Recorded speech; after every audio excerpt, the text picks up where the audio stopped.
জুলাই আন্দোলনের সময় প্রায় ২,০০০ মানুষকে হত্যা করেছে ক্ষমতাসীন আওয়ামী লীগ সরকার। আর এসব হত্যার নির্দেশদাতা ছিলেন শেখ হাসিনা। হত্যার অপরাধে এখন পর্যন্ত আওয়ামী লীগ সভাপতির নামে প্রায় ২২৭টি মামলা হয়েছে। তবে শেখ হাসিনা মনে করেন তিনি নিরপরাধ, তার নামে মিথ্যা মামলা দেয়া হয়েছে। তাই ২২৭টি মামলা দেয়ায় ২২৭ জনকে হত্যা করার লাইসেন্স পেয়েছেন বলেও মন্তব্য করেন তিনি।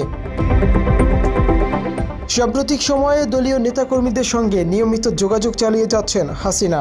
নিজে নিরাপদে থেকে দলীয় নেতাকর্মীদের বিভিন্ন কুপরামর্শ দিচ্ছেন আওয়ামী লীগ সভাপতি।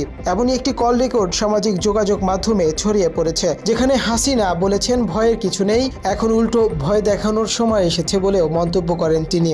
বাংলার মানুষ কিন্তু বুঝতে পারছে কিন্তু ভয় থেকে মুখ খুলতেছে না, এখন ভয় পাওয়ার কিছু নাই, ওদের ভয় দিতে হবে।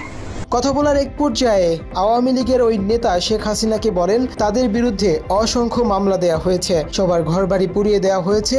এর জবাবে শেখ হাসিনা তাদেরকে প্রতিশোধ পরায়ণ হওয়ার নির্দেশ দেন। মানসিকভাবে দেউলিয়া শেখ হাসিনা বিএনপি জামায়াত নেতাদের বাড়িতে গোপনে আগুন দিতে বলেন। ওই ওরাই নেত্রী সবাই, জামাত বিএনপি সকলে। হ্যাঁ আছে, জি আছে। শুধু বাড়িতে আগুন দেওয়ার বিষয়ে উস্কে দেননি শেখ হাসিনা, তাদের তালিকা করে সবাইকে হত্যার জন্য উস্কে দিয়েছেন আওয়ামী লীগের এই সভানেত্রী। কথার এক পর্যায়ে তিনি বলেন তাদের বিরুদ্ধে ২২৭টি মামলা দেয়া হয়েছে। এই মামলা দিয়ে তাকে ২২৭টি খুন করার লাইসেন্স দেয়া হয়েছে। আমার তো সারা বাংলাদেশে ২২৭টা মার্ডার কেস। আমি বলছি সবাই তালিকা করো, তোমরাও তালিকা করো, কারণ অন্তত ২২৭ জনকে মারার লাইসেন্স পেয়ে গেছি। হাসিনা তার কথার শেষ পর্যায়ে বলেন এক মামলায় যে শাস্তি ২০০ মামলায়ও একই শাস্তি, তাই আরো ২২৭ জনকে হত্যা করে এরপর যে শাস্তি হয় তা মেনে নেবেন তিনি।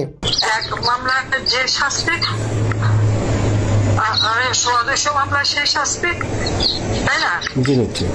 তো ঠিক আছে, সেই শাস্তি নেবো, কিন্তু তার আগে ওই ২০০ হিসাব করে নেবো। মুনতাসির তাশরিফ, বাংলা এডিশন।